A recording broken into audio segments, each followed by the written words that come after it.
नमस्कार, आप देख रहे हैं ग्रामीण स्थान और मैं हूं आपके साथ जितेंद्र। सत्ता का संग्राम कार्यक्रम चल रहा है। इस कार्यक्रम के दौरान हम पहुंचते हैं जनता के बीच और जनता से जानते हैं कि जनता के क्या मुद्दे हैं। साथ ही उन प्रत्यक्षों के पास पहुंचते हैं और प्रत्यक्ष से जानते हैं कि उनके क्या मुद्दे हैं, किन मुद्दों को लेकर इस बार वो जनता के बीच पहुंच रहे हैं। आज हम मौजूद हैं पाली विधानसभा में और हमारे साथ मौजूद हैं भारतीय जनता पार्टी से प्रबल दावेदार कहे जाने वाले त्रिलोकाराम जी चौधरी। उनसे जानेंगे कि उनके क्या मुद्दे हैं और किन मुद्दों को इस बार वो चुनावी ताल ठोक रहे हैं। सबसे पहले बहुत बहुत स्वागत सर आपका। नमस्कार। नमस्कार जी। त्रिलोकाराम जी, जानना चाहूँगा पारिवारिक बैकग्राउंड क्या है, किस बैकग्राउंड से निकल करके आप यहाँ तक पहुँचे आज? देखिए, मैं सामान्य परिवार से हूँ और मेरा सही पूछे तो एक मेरा परिवार भी संघर्ष करके मैं यहाँ तक पहुँचा हूँ। जी। और मेरे परिवार में मेरे बड़े भाई भी हैं, छोटे भाई भी हैं और मैं यहाँ हैंडलूम का मेरा कारोबार भी है। जी। और मैं नीचे से स्थिति से, गरीब स्थिति से एक तरीके से यहाँ पर पहुँचा हूँ। मेरी पारिवारिक स्थिति कोई ज़्यादा वो नहीं थी, लेकिन अब इसमें हैंडलूम में कारोबार है मेरा, हैंडलूम कारोबार में काम करता हूँ। जी। त्रिलोकाराम जी, राजनीति में आना कैसा हुआ? जब बिजनेसमैन थे तो राजनीति का सफर और राजनीतिक में आना का प्रमुख कारण जानना चाहूँगा। राजनीतिक में आना मुख्य रूप से मेरा सेवा कार्य से मैं जुड़ा हुआ हूँ। मेरे पिताजी भी सेवाभावी थे और उनके आदर्श मानकर मैंने सेवा कार्य शुरू किया था और सेवा में मेरा हमेशा से रुचि रही है। इसलिए मैं राजनीति में आने का मुख्य उद्देश्य सेवा है। जी। राजनीति में कौन कौन से अपने संगठन या फिर पदों पर कार्यरत रहे आप? मैं 1998 में सबसे पहले वार्ड का अध्यक्ष रहा, 1998 से 2002 तक। उसके बाद में मैंने पाली शहर में लगभग 10 साल तक पाली शहर के महामंत्री के रूप में काम किया। जी। और उसके बाद में मैं लगातार 2009 से लेकर 2019 तक नगर परिषद में पार्षद रहा। जी। एक बार मैं नगर परिषद की वित्त समिति का अध्यक्ष भी रहा। जी। इसके अलावा पार्टी संगठन में मूल रूप से मुझे जो भी जिम्मेदारी दी गई, मैं जिला संयोजक, विधानसभा संयोजक, मैं 2 साल से विधानसभा संयोजक भी हूँ, अपने 2 साल तक विधानसभा संयोजक भी रहा। जी। इसके अलावा जो भी पार्टी का विभिन्न अभियान है, उस अभियानों में मैं जैसे कोई लाभार्थी का अभियान का मैं 5 साल तक जिला संयोजक रहा। उसके बाद नई शहर का राजस्थान का रहा, जन आक्रोश यात्रा का विधानसभा संयोजक रहा। तो मैंने पार्टी के करीब सैकड़ों से इस अभियानों में मैंने काम किया है। स्वच्छ भारत मिशन मेरे रूप से मेरे जीवन का सबसे बड़ा ये रहा। जब स्वच्छ भारत मिशन पर मोदी जी ने शुरुआत की थी तो मैंने पूरे शहर में सफाई का एक अभियान चलाया था, जो 2 साल तक चला था। उसमें मैंने काम का मेरी रुचि थी स्वच्छ भारत अभियान में। जी। त्रिलोकाराम जी, आपने अपने जीवन में कौन कौन से बड़े सामाजिक कार्य किए, जिन कार्यों को आप ग्रामीण राजस्थान के माध्यम से गिनाना चाहेंगे? मेरे जीवन में मैंने जो सबसे पहले जो किया था, आपको पता हो तो 2014 में जब प्रधानमंत्री मोदी जी बने थे, उसके बाद में उन्होंने जो प्रधानमंत्री जन धन योजना लाए थे, उस जन धन योजना में मैंने सड़कों पर बैठकर कम से कम 3000 के लगभग जन धन खाते खुलवाए थे। विभिन्न बैंकों वालों पर, उस समय बैंकों वालों में था कि भी बैंक की जो भी नेशनल बैंक थी तो आम आदमी का खाता नहीं खोल रही थी, तो बैंकों में लेकर मैंने 3000 जन धन खाते खुलाए। उसके बाद में मैंने प्रधानमंत्री उज्ज्वला योजना में शानदार काम किया। 6000 गैस कनेक्शन उज्ज्वला योजना के तहत मैंने आम जनता को कैंप लगाकर दिलवाए। जी। वसुंधरा सरकार के टाइम श्रमिक कार्ड योजना आई थी, आपको पता हो तो, उसमें से कम से कम 2500 श्रमिक कार्ड मैंने ये सब मैंने इंडिविजुअल कैंप लगाकर लोगों के बनाए, आम जनता के बनाए। इसके अलावा स्वच्छ भारत मिशन में मैंने बहुत अच्छा काम किया। जब पार्टी लेवल पे स्वच्छ भारत मिशन था तो पूरे शहर में सफाई व्यवस्था थी। उसके बाद में भी स्वच्छ भारत मिशन के तहत जितनी भी सफाई पाली शहर में, जैसे पाली शहर के मैंने तो नगर परिषद में रहते हुए 105 नाले जो थे, जो गंदगी के नाले थे, उनको साफ किया था। जी। स्वच्छ भारत मिशन के अंदर मैं मॉनिटरिंग करता था और मैंने स्वच्छता के अंदर अच्छा काम किया। प्रधानमंत्री पंडित दीनदयाल उपाध्याय ग्राम ज्योति योजना थी, गाँव में कहीं भी डिमांड आती थी, यहाँ एक बिजली का स्थापित हुआ, इसमें मेरी मुख्य भूमिका थी। करीब 2.5 करोड़ रुपये का अमृता योजना के तहत जो बगीचे शहर में बने थे, उसमें मेरी मुख्य भूमिका रही। नगर परिषद में रहते हुए अमृता योजना में मैंने अच्छा काम किया था। इसके अलावा जो भी अभियान आए, विभिन्न स्वच्छता के अभियान हो या ऐसा, इसमें आम सामाजिक दृष्टिकोण से मेरा युवाओं के कौशल विकास केंद्र के तहत मैंने कम से कम उस समय कौशल विकास केंद्र में 2500-2600 लोगों को जोड़ा। कौशल विकास केंद्र के मार्फत जो सरकार की योजना थी, मेरा कौशल विकास केंद्र एक प्रमुख रहा कि भी युवाओं को जैसे रोजगार की जो योजना है, चाहे राज्य की हो चाहे केंद्र की हो, तो युवाओं तक पहुँचे, ये मेरा मुख्य लक्ष्य था। इसमें मैंने काम किया। विभिन्न प्रकार की खूब योजना जो होती थी, उस सब योजना में मैंने मन लगाकर और अच्छे तरीके से कार्य किया था। और ये योजना, मेरा जो मुख्य लक्ष्य था यही था कि आम गरीब व्यक्ति को इस योजना का फायदा मिले, और उसका फायदा जब मिलेगा तब जागरूक हुआ। मैंने कई जागरूकता अभियान लाए। जी। अब एक हरियाला राजस्थान अभियान के तहत मैंने कम से कम पाली शहर में 20,000 से ज़्यादा पेड़ पौधे लगाए। जी जो आज भी जो ये सरदार सरोवर सड़क है, सुल्तान स्कूल है, इसमें आज भी हरी भरी है। इसके पीछे सब व्यवसायों से या स्वयं संस्थाओं से नगर परिषद से प्रेरित करके ये सब काम मैंने किए। इसके अलावा योग शिविर, जब मोदी जी ने योग अंतर्राष्ट्रीय योग दिवस की घोषणा की थी, तो मैं आज तक ये सामाजिक समूहों के साथ मिलकर या किसी पत्रकारिता के साथ मिलकर हमने पिछले 9 सालों से योग शिविर लगा रहे हैं। 1 जून से लेकर 20 जून तक हमारा योग शिविर चलता है शहर के विभिन्न बगीचों में, ताकि आम आदमी खुश रहे, निरोग रहे और उन्हें किसी तरीके की समस्या नहीं हो। इसको लेकर मैंने लगातार पिछले 9 सालों से हमने लगातार विभिन्न शहर के विभिन्न बगीचों में कैंप लगाते, सुबह सुबह योग शिविर लगाते हैं और योग शिविर के मार्ग पर लोगों को जागरूक करते हैं। ये किया। कोरोना के तहत मैंने 1 साल तक जो काढ़ा होता है, काढ़ा पिलाने का काम मैं खुद अपने घर से काढ़ा लेकर जाता था और वो काढ़ा पिलाया मैंने हॉस्पिटलों में मरीजों को। 1 साल तक मैं कार्य किया। कोविड के दौरान खाद्य सामग्री पहुँचानी हो, कोविड के दौरान कोई चिकित्सा सुविधा हो, कोविड के दौरान किसी मरीज की सेवा हो या खून की जरूरत हो, उसमें मैं हर समय मैंने तैयार रहा और मैंने इस विषय में, सामाजिक विषय में काम किया, जो मेरा प्रमुख विषय था कि समाज सेवा, इसमें मैं लगातार कार्य करता। जी। अब वापस राजनीति की ओर चलते हैं। तो राजस्थान में कांग्रेस सरकार अभी कार्यरत है, गहलोत सरकार कार्यरत है, उनके कामकाज को क्या देखते हैं आप? देखिए साहब, धरातल पे है, बीच सरकार का कुछ नहीं है। उसका कारण मैं आपको मूल रूप से बताता हूँ कि ये जो सरकार थी, जैसे आज श्रमिक कार्ड योजना वसुंधरा जी ने शुरू की थी, उस योजना के अंदर आज क्या हालत है, 3 साल में पाली में 1 रुपया भी नहीं मिला पूरे जिले में। जहाँ आप जाते हैं तो श्रमिक कार्ड योजना जो थी, इनकी श्रमिक कार्ड योजना जो पूर्ववर्ती सरकार की थी, इन्होंने एक ऐसी शर्त लगा दी था कि आम आदमी को फायदा ही नहीं मिले, आम गरीब आम मजदूर को फायदे मिले। उन्होंने कहा कि जो मजदूर जिस मकान पे कार्य करता है उसकी प्रोजेक्ट रिपोर्ट मजदूर को ला के दे।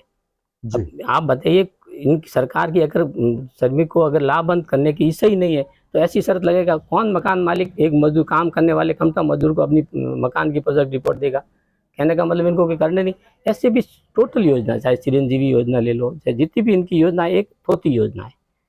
इसमें धरातल पे आम आदमी को फायदा नहीं मिला। इन्होंने एक हवा खड़ा कर रखा है कि भाई इस तरीके की योजना हम करते हैं, लेकिन आम आदमी, आप किसी को पूछ ले, मैं ऐसी सैकड़ों शुभ लक्ष्मी योजना का क्या हाल है, सबको पता है। श्रमिक कार्ड योजना किसी को फायदा नहीं मिल रहा है। राज्य की जो केंद्र की, उन्होंने उल्टा ये काम किया कि केंद्र की जो योजना थी, जल जीवन मिशन थी, उन्होंने रोड़े अटकाए। आयुष्मान भारत योजना थी, उसमें उन्होंने रोड़े अटकाए। तो किसी भी तरीका का जो राज्य सरकार है, इसका आम आदमी को कोई फायदा नहीं है और आम आदमी तक योजना नहीं पहुंची। अखबारों में जरूर पहुंची और प्रसार के लिए उपयोग की अलग बात है। अभी जो राशन था, उन्होंने तो राशन में भी वो घटिया सामग्री का वितरण करें, तो सिर्फ एक हवा खड़ा करें, धरातल पे इनका कुछ नहीं है। आम आदमी इनसे कुछ नहीं, न किसान को से, कानून व्यवस्था की हालत आपको पता है, महिलाओं पर रोज अत्याचार हो रहे हैं, मतलब किसी भी तरीके से संतुष्ट नहीं। युवाओं के साथ इन्होंने क्या क्या 3500 बेरोजगारी भत्ता देने की बात की, तो उन्होंने 1 रुपया भी बेरोजगारी भत्ता नहीं दिया। किसानों को 10 दिन में कर्ज माफी की बात की थी, आज दिन तक वो किसान बाढ़ धो रहे हैं जी। इसलिए राज्य सरकार का काम धरातल पे कुछ नहीं है। जी, आपने इनकी कमियां गिनाई, लेकिन सत्ताधारी लोग कहते हैं कि हमारा जो योजनाओं का जो पिटारा खुला है, जो योजनाओं की जो जड़ी लगी है, इसके बल पे सरकार फिर लौटने वाली, कांग्रेस सरकार और गहलोत सरकार चौथी बार मुख्यमंत्री बनने वाले हैं। ये क्या मानना है इसका? ये ख्वाब देख रहे हैं, इनका पिटारा पूरी तरीके से खाली है। मैंने कहा इनके पिटारे में सिर्फ हवा है। पिटारा, आप धरातल पर जाइए ना, आप पूछिए भाई कितने लोगों को श्रमिक कार्ड में फायदा हो, कितने लोगों को बेरोजगारी भत्ता मिला, कितने लोगों को कर्ज माफी हुई, कितने लोगों की शुभ लक्ष्मी योजना, विभिन्न योजनाओं में फायदा मिला। जल जीवन मिशन का क्या क्या उन्होंने, जल जीवन मिशन के अंदर 30,000 करोड़ रुपए केंद्र देने के बाद भी इन्होंने भारी घोटाला कर दिया।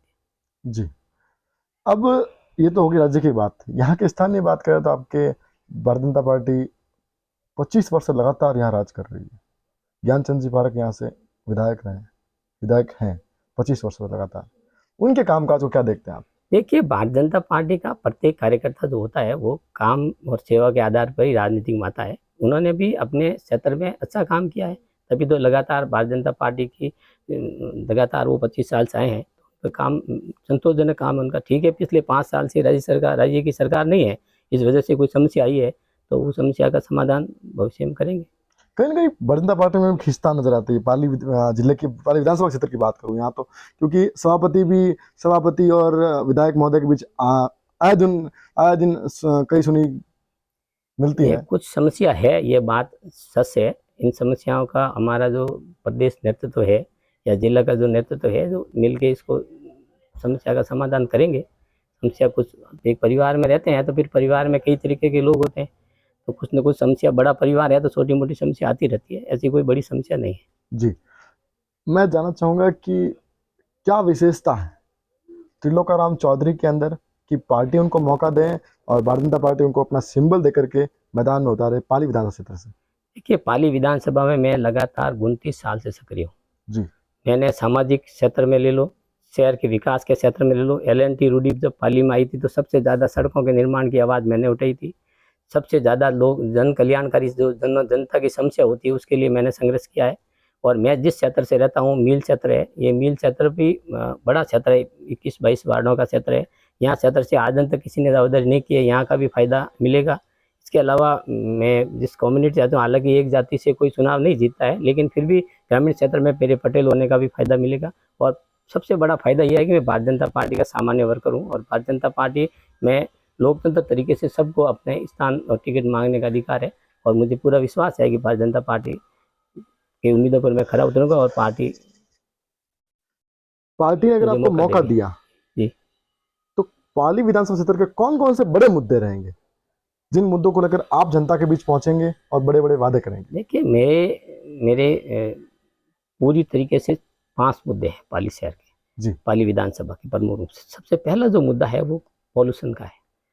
पॉल्यूशन का मुद्दा किसानों का है। आप देखिए, जहाँ हम ये जो नयाडा बांध देख रहे हैं, कभी यहाँ खरबूजे और सब्जियां हुआ करती थी, आज ये वीरान हो गया जी।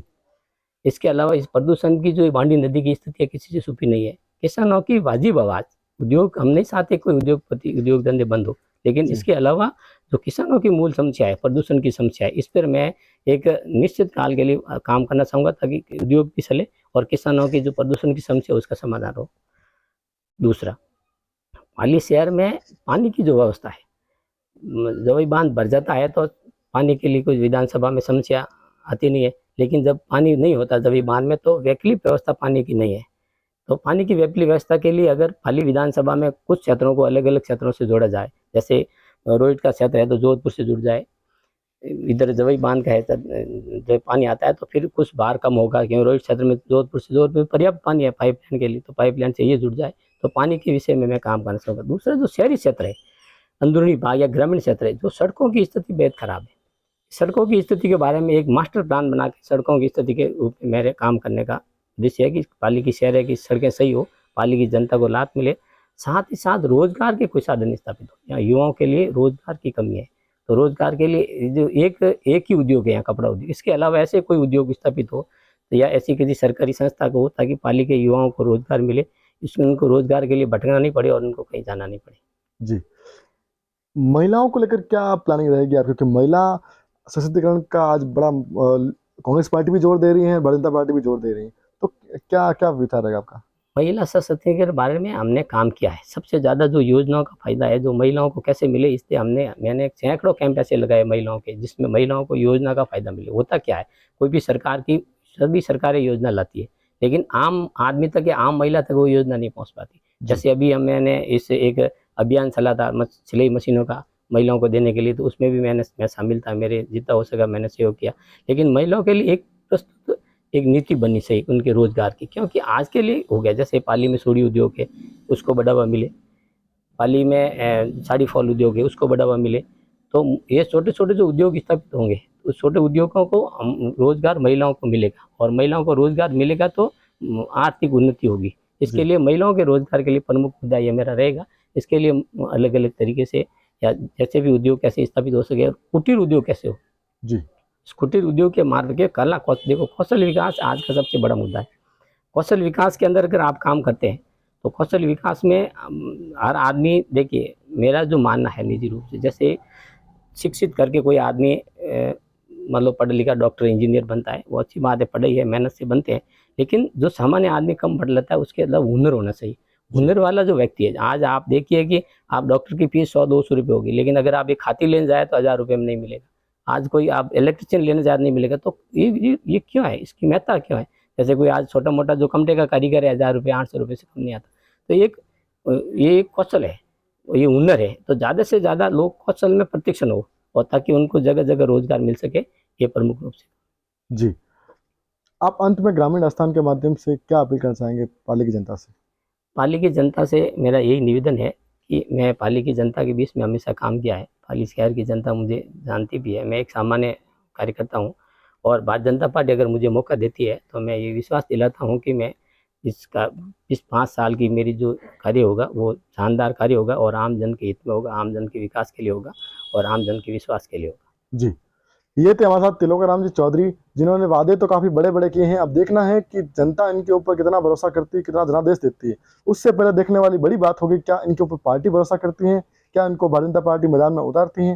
ये तो आने वाला वक्त बताएगा। सियासत का ऊंट किस करोड़ बैठेगा, ये तो देखने वाली बड़ी बात होगी। अभी के लिए बस इतना ही। देखते रहिए सत्ता का संग्राम ग्रामीण आस्थान के माध्यम से। कैमरामैन जितेंद्र सैन, अनिल राव के